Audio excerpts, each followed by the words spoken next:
While Ukrainians hailed President Zelensky's wartime visit to the United States a success, Russian officials on Thursday asserted that it only fueled the conflict.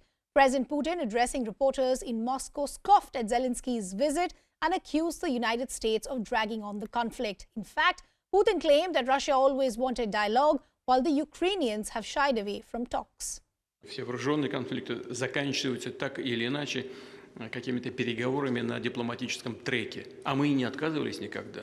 Это руководство Украины само себе запретило вести переговоры.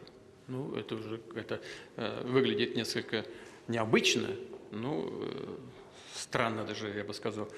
Тем не менее, рано или поздно, конечно, любые стороны, находящиеся в состоянии конфликта, садятся и договариваются. Чем быстрее это осознание придет к тем, кто нам противостоит, тем лучше. Мы-то от этого никогда не отказывались.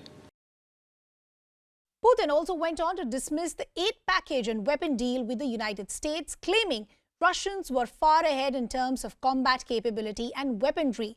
Despite the West constantly claiming that Putin has suffered reverses, Russian President Putin has a different take on the conflict.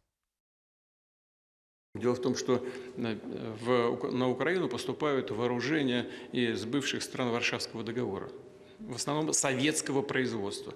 И вот это действительно близко к исчерпанию. Там практически мы все выбивали, повыжгли, там несколько десятков можно насчитать единиц бронетехники. Но разница между нами, скажем, и теми, кто нам противостоит, заключается в том, что, скажем, украинский ВПК, он, если не обнулился целиком, то стремительно к этому движется. Собственной базы скоро не останется. А у нас она только растет. Putin also went on to elaborate how the Patriot missiles that the U.S. has promised Ukraine was no match to their S-300s.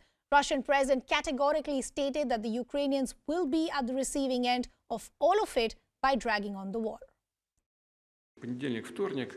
А что касается патриотов, это достаточно старая система. И она не работает, так скажем, как наша С-300.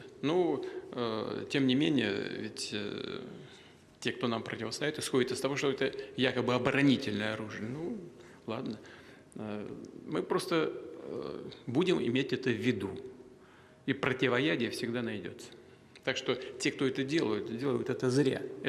Это просто затягивание конфликта. Вот и все.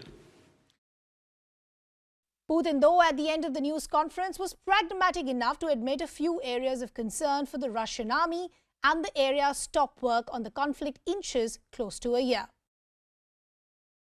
Нам чего-то еще не хватает. Мы видим баражирующие боеприпасы, беспилотники и так далее. Но у нас есть заделы. Мы знаем, кто и сколько может сделать, когда, в какие сроки. У нас есть собственные финансовые ресурсы для того, чтобы обеспечить работу научных технологических центров и самого производства. У нас это есть. Да, существует вопрос, связанный с наращиванием темпов и объемов. Мы в состоянии это сделать, и мы точно это сделаем. Meanwhile, in a fierce counter, U.S. Secretary of State Antony Blinken demolished the claims of Vladimir Putin. Putting out facts at his disposal, Blinken claimed to call out Russian president's bluff and insisted that Russia is facing a massive crisis at the war front as the United States decides to escalate its offensive weaponry aid to Ukraine. Since February 24th, we brought together dozens of allies and partners to promote security, economic and humanitarian support to the Ukrainian people as they stand up for their country's democracy, its sovereignty, and its independence. Our collective support, including now an additional $1.85 billion in U.S. military assistance the President announced yesterday, has enabled Ukraine's fighters to go on the counteroffensive, liberating their people, retaking more of their territory. NATO has never been stronger or more united. The alliance adopted a new strategic concept and added more forces and resources to our collective defense. We doubled the number of battle groups alongside NATO's eastern flank. We've increased deployments in the Baltics. We're on the cusp of adding Finland and Sweden as new members of the alliance. We worked with allies and partners to impose the strongest ever sanctions and export controls on President Putin and those enabling his war of aggression, significantly diminishing the Russian military's access to funds, to goods, to technologies that are critical to the war effort. By any measure, the Russian war machine is in dire straits.